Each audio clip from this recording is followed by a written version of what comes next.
तर शेतकरी मित्रांनो नमस्कार मित्रांनो, आपण आजच्या व्हिडिओमध्ये बघणार आहोत की ऊस पिकामध्ये ऊस पीक बेन लागवड करत असताना आपण 100% उगवण कशा पद्धतीने करू शकतो, त्याचबरोबर त्याची बीज प्रक्रिया कशी करावी आपण तेच या व्हिडिओच्या मार्फत आपण जाणून घेणार आहोत. मित्रांनो, चॅनलवर जर नवीन असाल तर चॅनलला सबस्क्राईब नक्की करा आणि व्हिडिओ जर आवडला तर व्हिडिओला लाईक आणि शेअर नक्की करा. मित्रांनो, आपल्याला सर्वप्रथम बेन निवडताना एक चांगलं बेन निवडायचं आहे. 8 ते 10 महिन्याचं बेन, चांगल्या रोग हे नसावा असं बेन निवडायचं. त्याचबरोबर आपल्याला अशा पद्धतीने तुम्ही बघू शकता 2-3 डोळे असे छाटून घ्यायचे.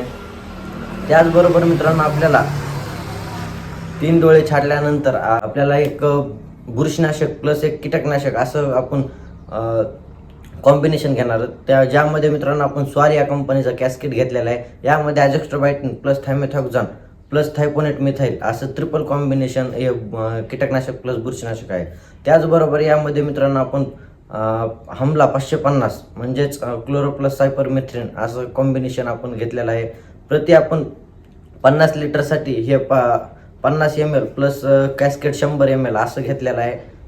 अशा पद्धतीने आपण बियाणं जे तोडलेलं आहे ते आपल्याला बुडवायचं आहे ह्यामध्ये आणि चांगलं थोडं 5-10 मिनिट सुकून द्यायचं आहे, मुरून द्यायचं, 5-10 मिनिट मुरू द्यायचं त्याच्यात आणि त्यानंतर आपल्याला काढून ते बियाणं लावायचं आहे.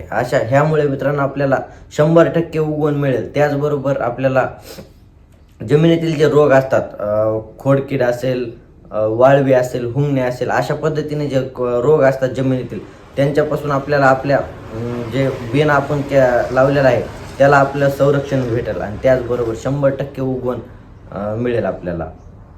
अशा पद्धतीने तुम्ही उपाययोजना करू शकता. मित्रांनो, व्हिडिओ जर चांगला वाटला तर व्हिडिओला लाईक आणि शेअर नक्की करा.